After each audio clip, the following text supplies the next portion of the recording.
여러분 안녕하십니까, 박상규입니다. 윤석열 대통령의 카타르 국빈 방문을 계기로 우리나라 조선 3사가 역대 최대 규모의 LNG선 수주에 성공했습니다. 이 분야 세계 시장의 90%를 휩쓸면서 침체 일로를 걷던 조선 경기도 되살아날 것으로 기대됩니다. 알사니 카타르 국왕은 내년에 한국을 방문해달라는 윤 대통령의 요청을 흔쾌히 수락했습니다. 양국 기업인들은 스마트팜, 자율주행차 등 10개 분야에서 1조 원에 육박하는 투자 양해각서도 체결했습니다. 정호김 전 국회의원, 최양호 기업정책연구원장과 함께 얘기 나누겠습니다. 어서 오십시오. 반갑습니다. 안녕하세요. 네.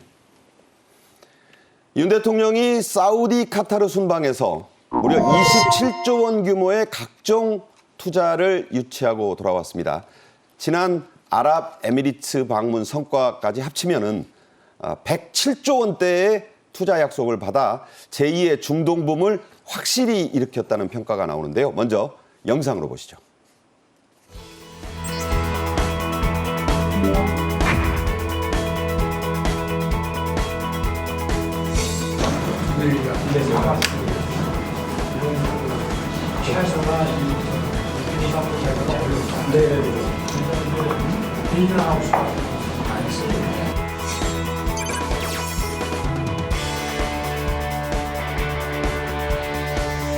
HD현대중공업은 카타르 에너지와 39억 불 규모의 LNG 운반선 17척 건조 계약을 체결합니다. 단일 계약으로 국내 조선업계 사상 최대 규모입니다.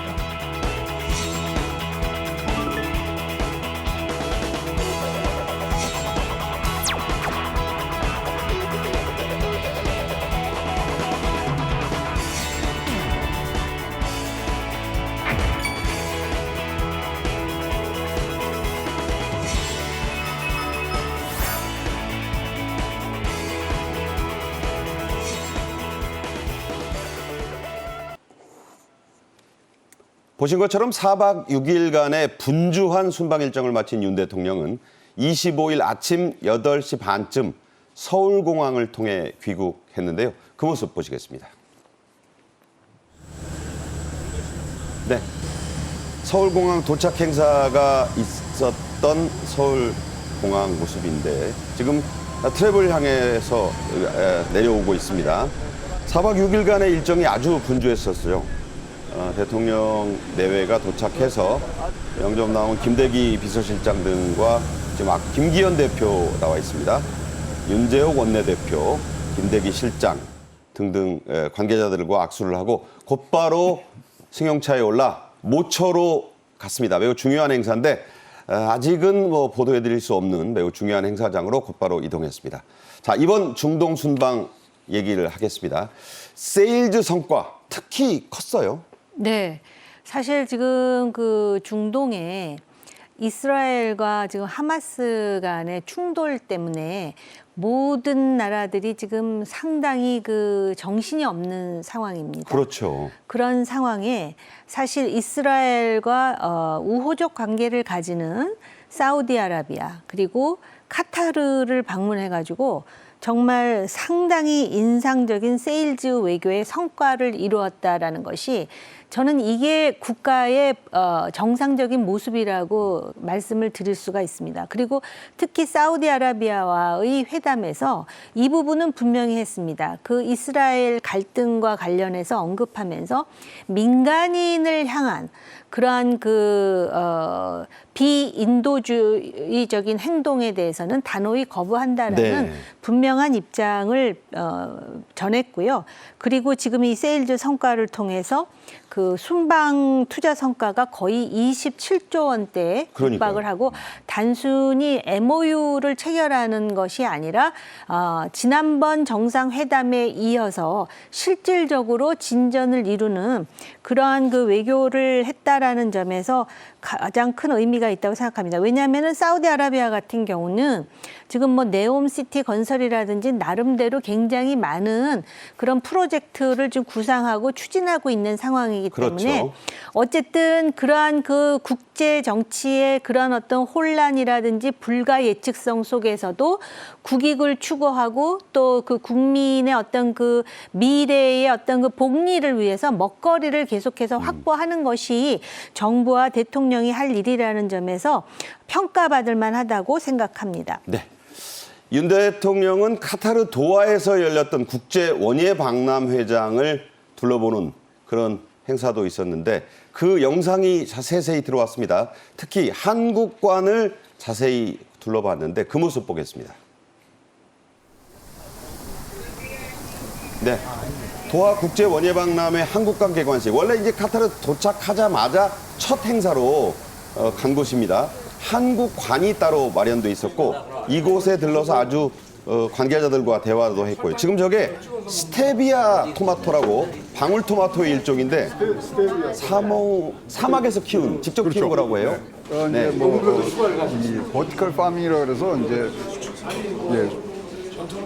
네, 지금 그 수행한 카타르 장관도 같이 먹었다고 해요.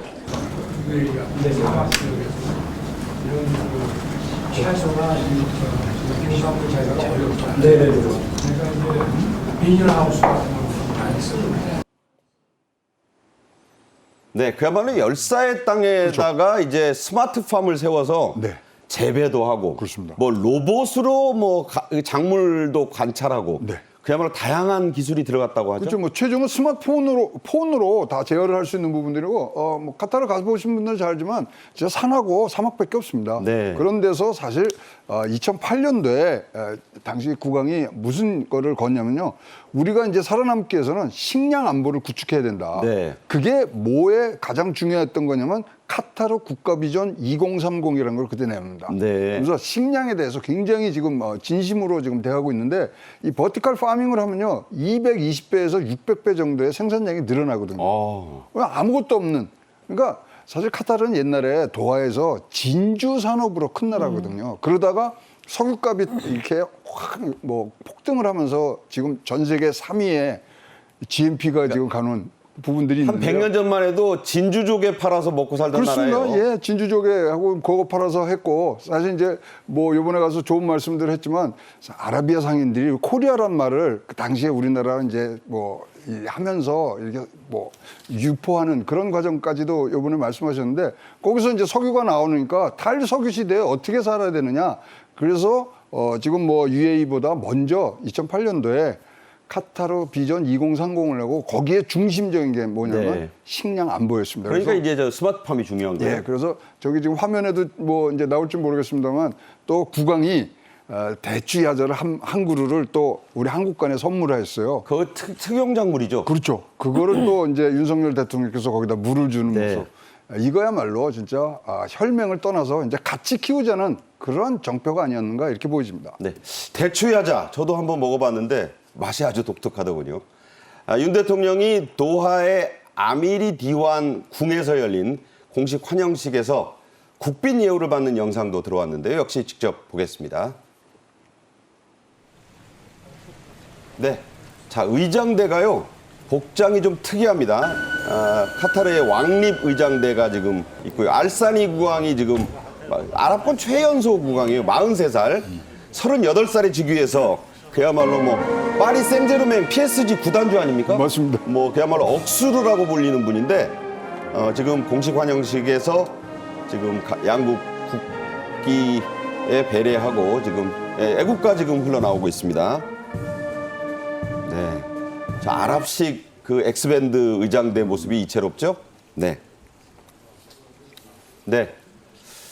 자 이 영상에는 안 나왔지만요, 윤 대통령은 차를 타고 이 환영식장으로 들어서는데 카타르의 기마부대, 그건 이제 말탄 부대 아닙니까? 그런데 낙타 부대가 있었다고 해요. 그 낙타 부대가 호위를 하면서 차량을 안내했습니다.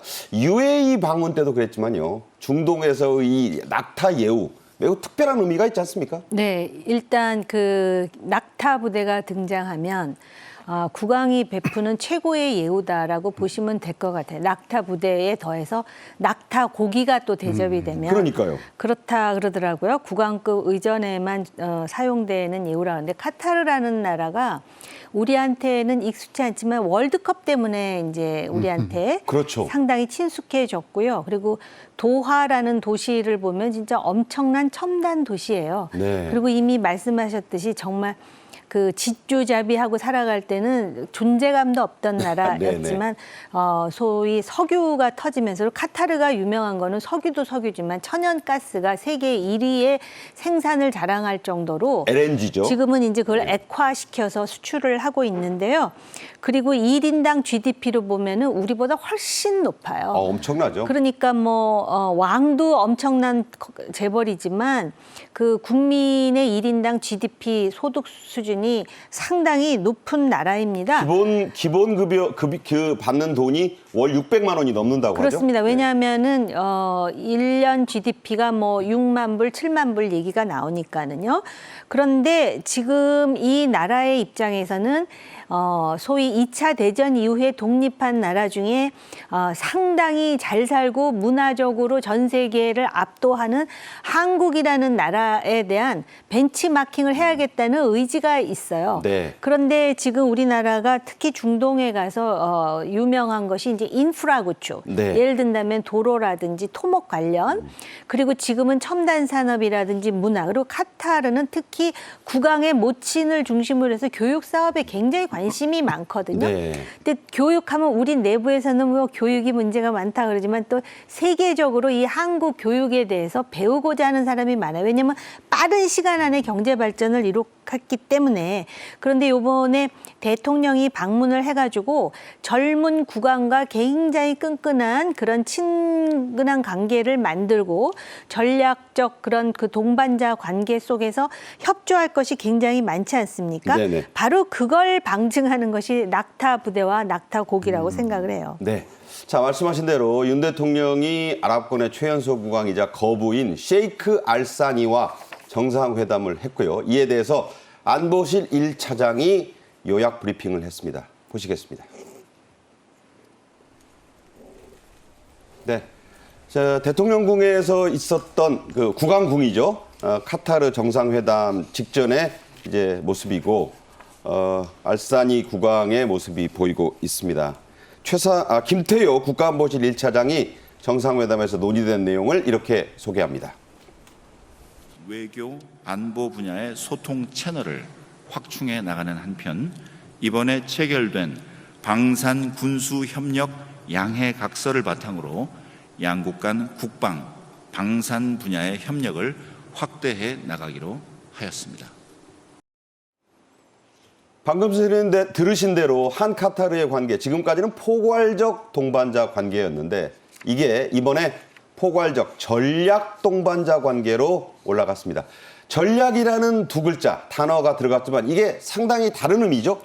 다른 정도가 아니고요. 그러니까 이제 경제적으로 포괄적인 파트너십을 구축해 왔다면 이제는 안보와 방산 분야에서도 협력의 지평을 넓혀가겠다라는 의미예요. 그래서 지금 그 중동의 빅3라고 할 수 있는 사우디아라비아라든지 아랍에미레이트에 이어서, 왜냐하면 이 나라들이 왕을 중심으로 해가지고 민주정은 아니잖아요. 전제정이죠. 그러다 네. 보니까는 항상 그 내정이라든지 그리고 주변에 늘 그 긴장 요소가 있잖아요.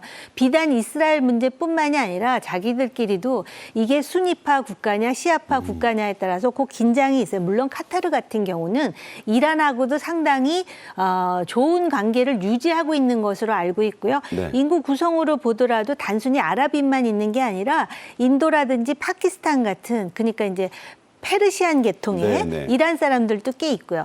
그런 상황에서 이제 방산 협력을 할 수 있는 가장 최적의 국가가 우리나라라고 판단을 하는 것 같아서 이번에 이 포괄 전략 동반자 관계로 격상했다라는 것은 우리가 이제 MOU를 통해서 다양한 방산 물자를 이제 수출할 수 있는 수출길이 열렸을 뿐만 아니라, 예를 든다면 이런 나라에서 이제 원전 같은 것을 또 이제 설치하게 되면 발주하면 발주하게 되면 그거를 또 세큐리티를 보장할 수 있는 나름대로 그런 그 전략적인 부대가 또 필요하기도 하거든요. 그렇네요. 그러니까 그런 차원에서 다양한 협력의 문이 열려 있다 이렇게 보면 되겠습니다. 네. 자, 이 전략의 의미가 이렇게 중요하다는 뜻으로 말씀해 주셨습니다.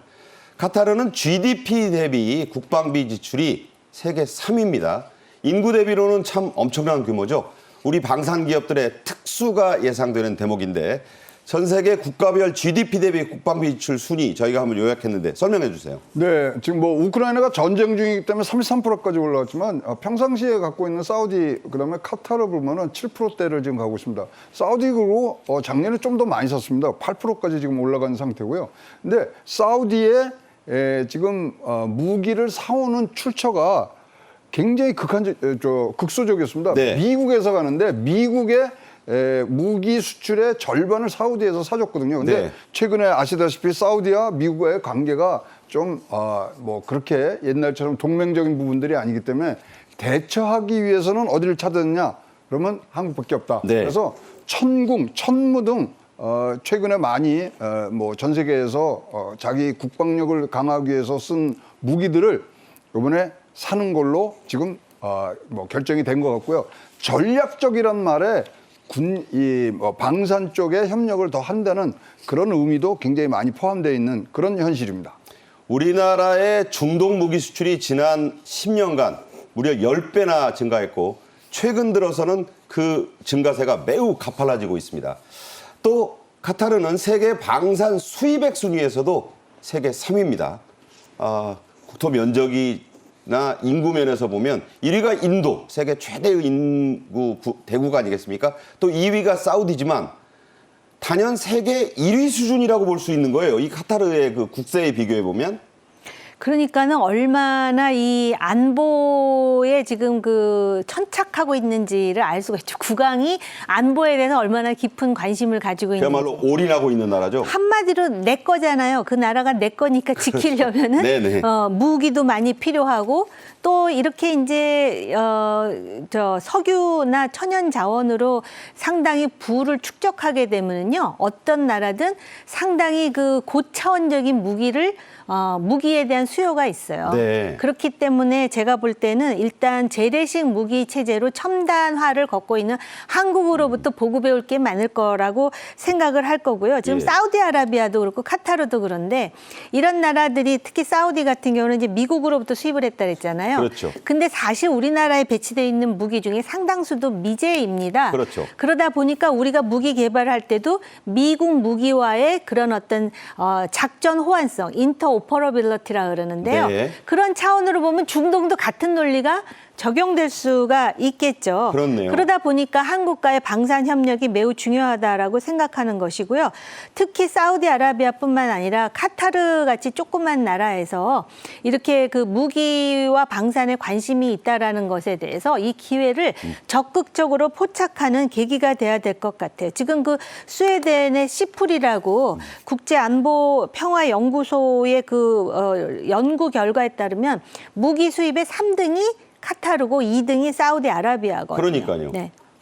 자, 이 무기 수입 면에서 우리에게 참 그야말로 황금의 기회가 되고 있는 나라가 이 카타르다 이렇게 말씀드릴 수 있습니다. 자, 윤 대통령의 카타르 국빈 방문의 최대 경제 성과 얘기를 하겠습니다. 단연 LNG선 수주를 들 수 있겠는데요. HD 현대중공업이 카타르 국영기업인 카타르 에너지와 액화 천연가스 LNG 운반선입니다. 17척에 대한 건조 계약을 맺었습니다.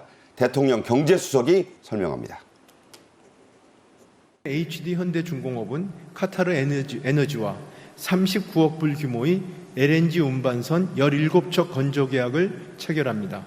단일 계약으로 국내 조선업계 사상 최대 규모입니다. 이러한 점에서 순방은 글로벌 협력을 통한 일자리 창출과 민생 행보라고 할 수 있습니다.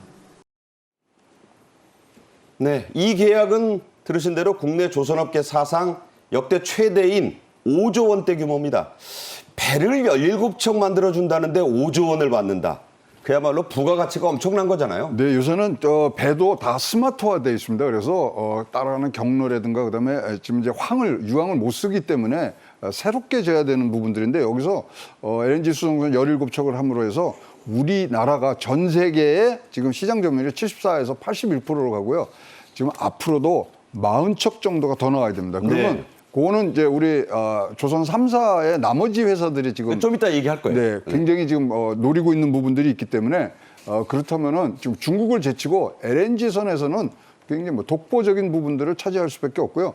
LNG선이 한번 가면요, 그냥 뭐 우리가 팔고서 끝나는 게 아니라 수리, 보수, 뭐 그다음에 이런 그러니까 것들을 AS까지 다 떠받는 다 거잖아요. 해줍니다. 그렇기 때문에 이거는 부가가치상으로 보면은 우리가 생각하는 거에 배 이상이 지금 부가가치로 창출이 될 수 있는 그런 업종이라고 보여집니다. 그러니까 이게 HD 현대중공업의 반년치 일감을 이번에 그렇습니다. 한 번에 따낸 거다. 네. 그리고 점유율이 74에서 81%로 네. 올라가서 그 점유율이 81%가 넘는다는 게 엄청난 거잖아요. 그러니까 다른 나라에서 이제 들어올 수가 없는 거예요. 이거는 들어와도 그러면 부품 교환이라든가 이런 거에 생태계에 들어가지를 못하기 때문에 이 부분들은 계속 잘 우리가 수성을 하는 그런 부분으로 가면서 수리, 건조 뭐 이런 거에 전체적인 생태계가 LNG선은 뭐 한국이 굉장히 기술이 좋기 때문에 우리 쪽으로 이제 추는 기울었다 이렇게 보여집니다. 뭐 영어로 패키지 계약이고 그렇죠. 일괄 수주를 한 셈입니다. 가정에서 여러분들 다 사용하죠. 저도 집에서 이거 씁니다. 도시가스. 이게 바로 LNG인데 자, LNG 선만 중요한 게 아니라 카타르가요. 이 LNG 천연가스 이걸 액화한 게 이제 LNG인데 매장량이 이것도 세계 3위네요. 동메달 국가예요, 전부 다. 그러니까 참 되는 나라는 이렇게도 되는구나 싶을 정도로 그 진주 잡아가지고 근근히 명맥을 잇던 나라가 갑자기 오일 쇼크로 부자가 됐고 지금은 또 러시아와 우크라이나 전쟁하면서 러시아가 이 천연가스를 무기화하잖아요. 네네. 그러다 보니까 유럽의 많은 나라들 뭐 이태리라든지 슬로베니아, 그리스 같은 나라들도 지금 카타르에 손을 벌리고 있는 정도예요. 그럴 정도로. 근데 우리나라는 카타르로부터 LNG를 한 16% 수입하고 있습니다. 네네. 그러다 보니까 LNG 수송선은 현대중공업 등 우리 이제 선박회사들이 만들고 그 카타르의 LNG를 우리가 확보할 수 있게끔 구도가 정비됨으로써 네. 공급망 문제가 또 해소되는 소위 누이 좋고 매부 좋은 그런 이제 상황, 그렇네요. 일거양득의 상황이 될 수 있는 것이죠. 그래서 사실은 이렇게 에너지라든지 인프라 관련해 가지고 카타르는 굉장히 중요한 핵심 협력국이고요. 그동안 우리나라의 외교라는 게 안보 문제 때문에 한반도와 주변 사강에만 이렇게 매몰되어 있는 측면이 있었는데 이제는 21세기 그리고 정말 새로운 그런 숙제들이 계속 나올 때마다 중동은 늘 하나의 가능성의 장소였습니다. 네네. 그래서 사우디아라비아, 카타르, 그다음에 그 유나이티드 아랍 에미레이트뿐만이 아니라 네. 지금 사실 이란이 미국과 사이가 안 좋아가지고 그렇죠. 우리와의 관계도 굉장히 서먹서먹한데요. 그거는 안보 관계인 것이고요. 네네. 미국이 정말로 애지중지하는 일본 있지 않습니까? 일본과 이란의 관계를 보세요. 그러니까 네. 우리도 좀 전략적으로 이란하고도 마쿠에서 물밑에서 뭐 왜냐하면 여기 지금 지도를 보시면 아시겠지만 이란이요 천연가스 매장량 순위로 보면 2등이에요. 그리고 그렇죠. 미국도 굉장히 매장량이 많지만 자국의 소비를 하느라고 정신이 없는 상황입니다. 그래서 그런 전략적인 사고로 앞으로 이러한 그 순방을 통한 세일즈 외교 그리고 인프라 외교, 에너지 외교가 계속 돼야 되겠죠. 네.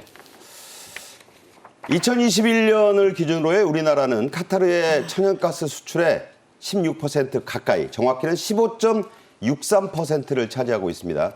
자, 이 그 운반선까지 대거 수주를 했잖아요, 이번에. 네. 공급망을 확대하는 데 따른 시너지가 만만치 않을 거 아닙니까? 네, 그리고 이제 이 LNG 이 수출은 두 가지 방식으로 합니다. 본선, 착선 인도가 있고 본선 인도가 있는데요. 네. 우리나라 가면 착선 인도가 되는 거거든요. 이거 본선 인도 하면은 그게 다른 나라에 어떻게 팔리는지 모르는데 우리나라 배로 그거를 실어왔기 때문에 굉장히 위험이 낮아지는 부분들이고요. 네. 싸게 갈 수 있는 부분들인데 사실 일본이 이번에 굉장히 LNG 지금 확보하느라고 조금 찬물을 먹었어요. 아. 그런 게 이러한 인도 조건이 다른데 우리나라 배로 우리가 갖고 오면은 우리나라밖에 갈 데가 없거든요. 그렇네요. 그래서 굉장히 안정적으로 생태계와 공급망을 더 강화할 수 있는 부분으로 갔기 때문에 특히 이렇게 17대 이상의 지금 수주가 나오는 그런 아주 큰 동기가 되었던 걸로 보여집니다. 네.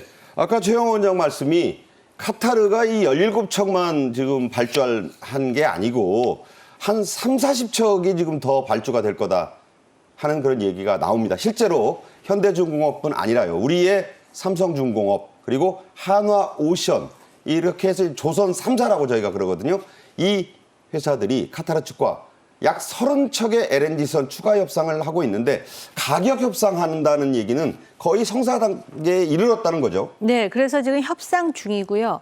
이것이 성공하게 되면은 우리나라의 삼성중공업, 현대중공업 그리고 하나오션 세 개사의 LNG 운반선의 시장 점유율이 90%가 되는 쾌거를 이룰 수가 있습니다. 사실상 다 그러니까 뭐, 점유하는 예, 거네요. 그리고 네. 특히 아까도 말씀드렸듯이 현대중공업 같은 경우는 그게 전체 수주 물량의 반년치 일감이라 그래요. 현대중공업의 반년치 일감이라 그러는데요.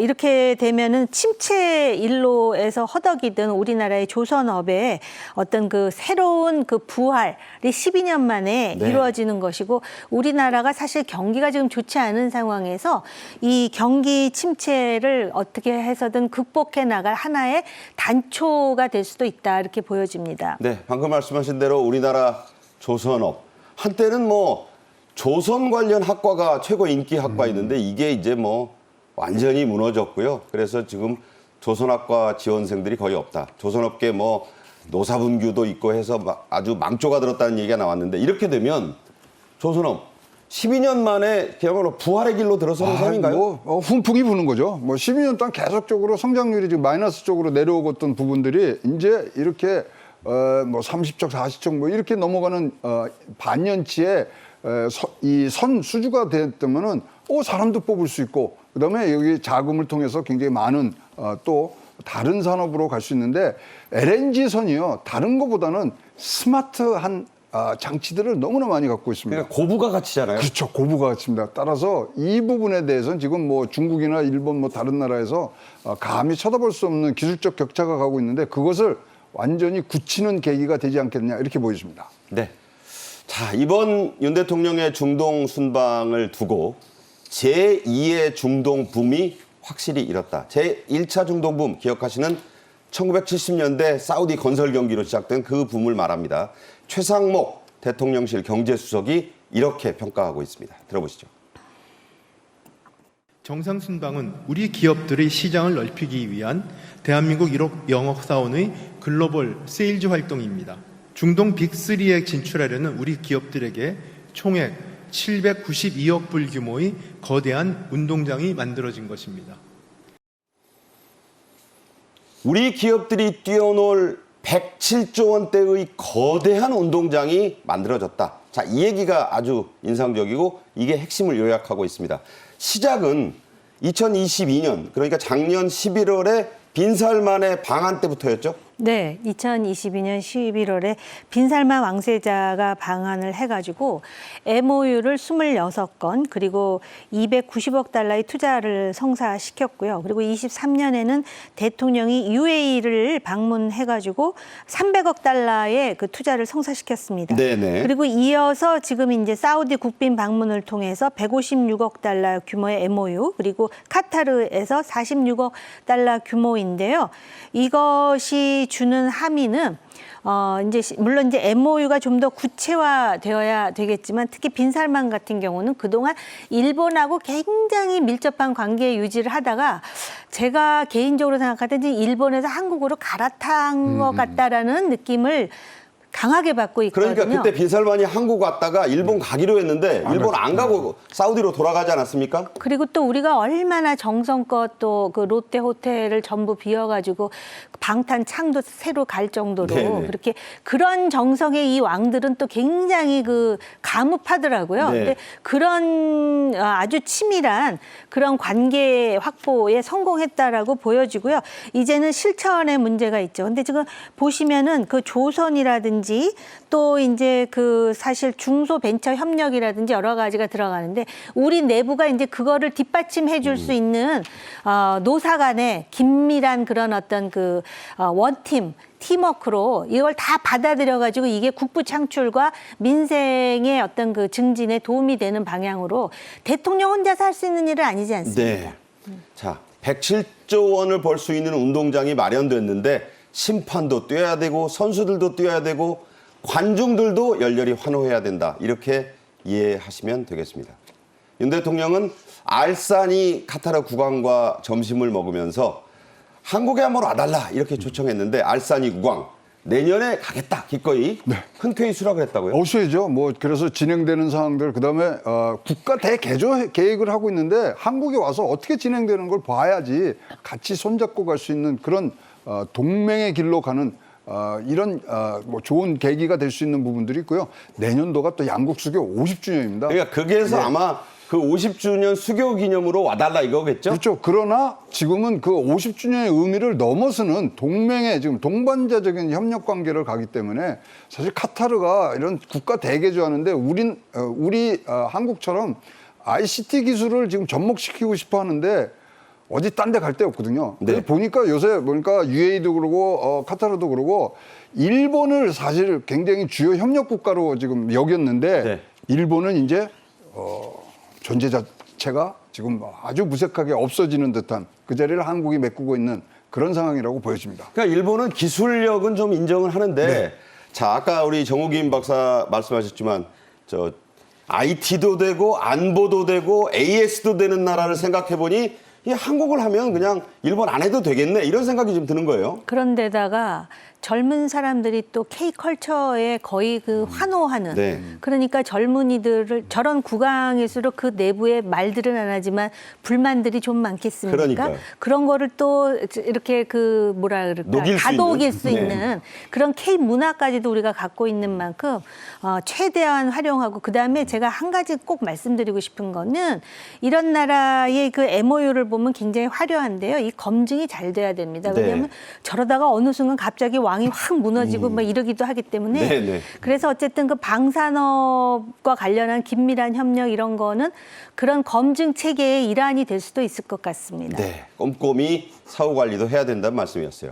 자, 다음 주제 보겠습니다. 윤 대통령은 카타르 국빈 방문의 마지막 일정으로 두 나라 기업인 300명 정도가 참석하는 비즈니스 포럼 그리고 카타르 청년 리더들과의 대화, 대학교 방문 그리고 강연 등의 다양한 행사를 소화했었는데요. 카타르 비즈니스 포럼에서 윤 대통령이 한 발언 직접 들어보겠습니다. والذي تم في إطار تطبيق اتفاقيات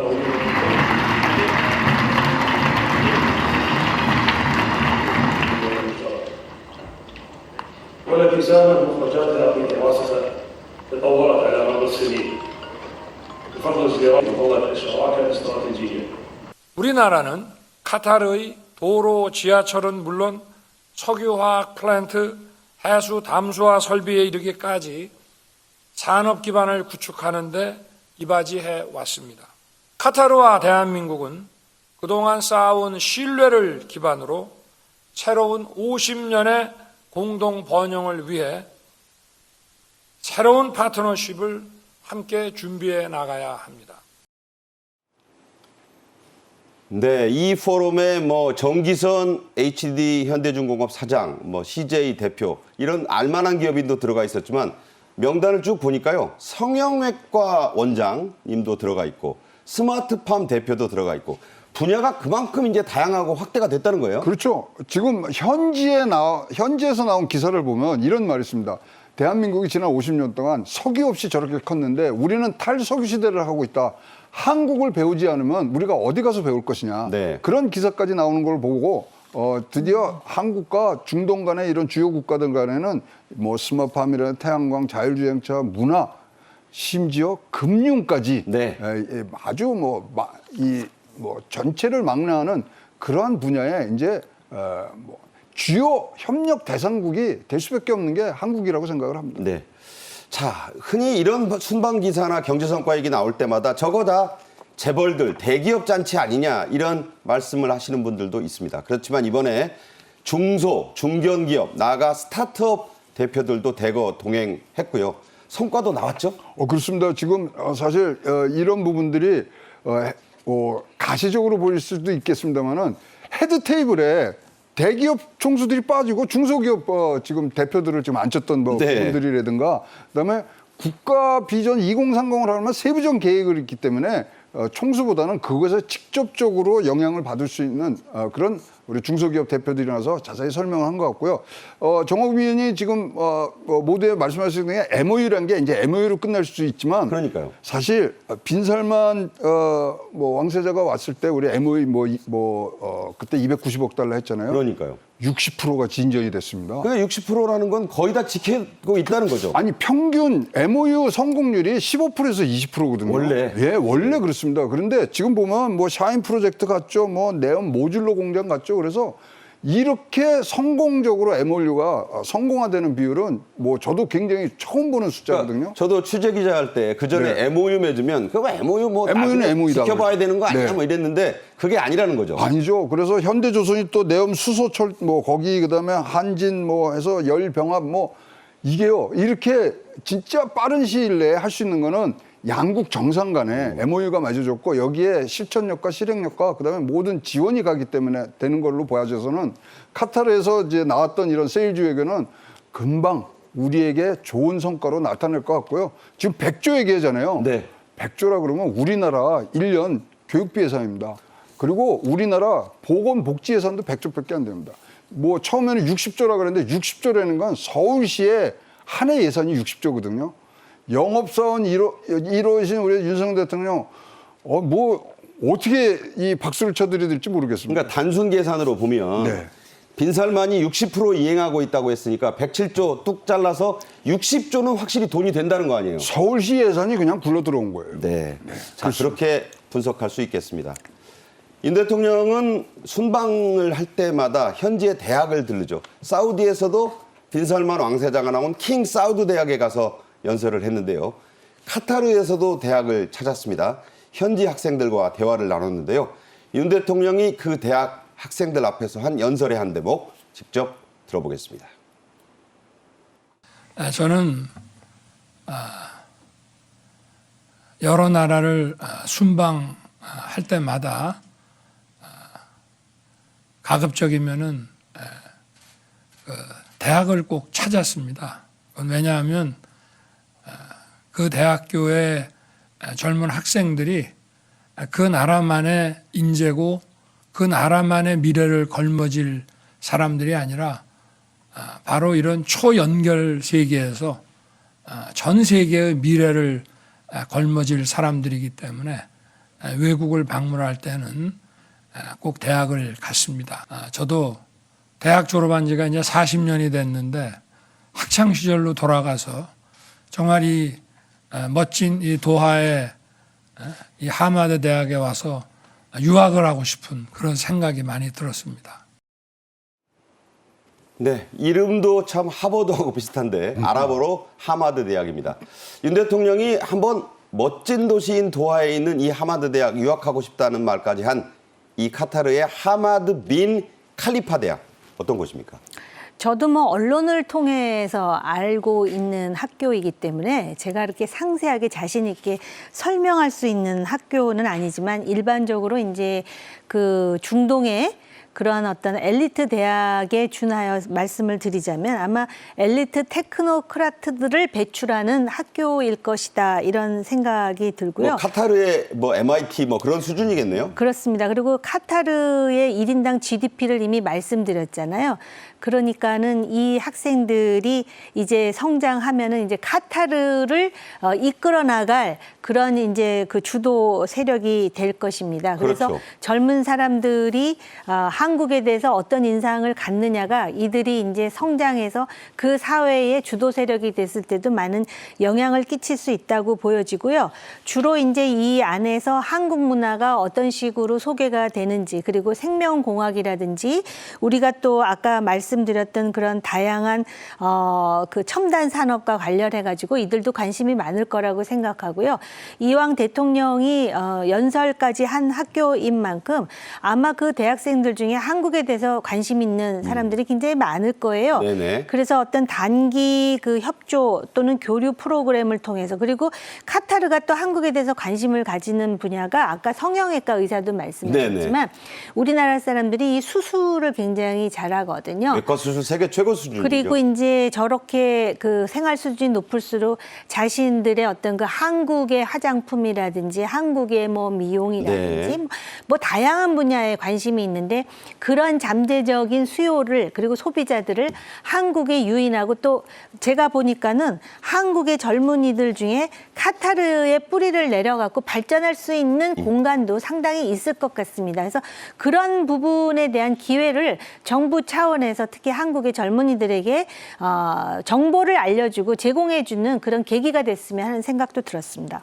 이날 50명이 넘는 학생과 뭐 교수 관계자들이 참석을 했다고 하는데 그 가운데 카타르 태권도 국가대표 선수도 끼어 있고요. 그래요. 카타르가 요새 아시아 태권 게임에서도 그랬고 남녀할 것 없이 태권도 강국이에요. 강국일 뿐만 아니라 한국에 대해서 굉장히 지금 관심들이 많습니다. 그래서 사실 카타르의 음식 생태계에 가장 위에 있는 게 한국 라면입니다. 네. 이번에 농심도 네. 또 그 파리바게트도 이번에 갔거든요. 그렇죠. 그 관계자가. 예. 네. 그래서 라면 같은 경우에는 34% 지금 점유율이거든요. 다른 나라에 비해서 2배 이상 가고요. 여기에 그러니까 굉장히 사실 카타르하고 한국하고의 접점이 될 수 있는 건 교육이거든요. 네. 한국도 교육열이 강하고 카타르도 교육열이 굉장히 강하고 여기는 에듀케이션 시티에서 교육 특구를 만들었어요. 네. 그래서 여기에 지금 외국 대학들 무지무지하게 진짜 코넬 들어가 있죠. 조지타운 들어가 있죠. 카타르 분교가 유명하죠. 그렇죠. 카네기 있고요. 그다음에 여기에는 또 미국 외에는 처음으로 해외에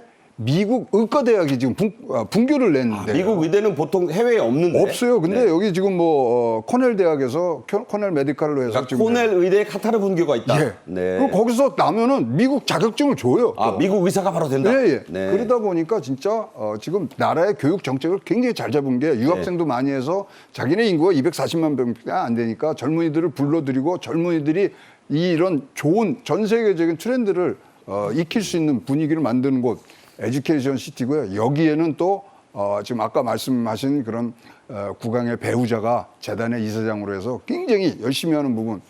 여기는 진짜로 제가 부러워하는 뭐 한 면이 거기에 있다고 보여집니다. 네.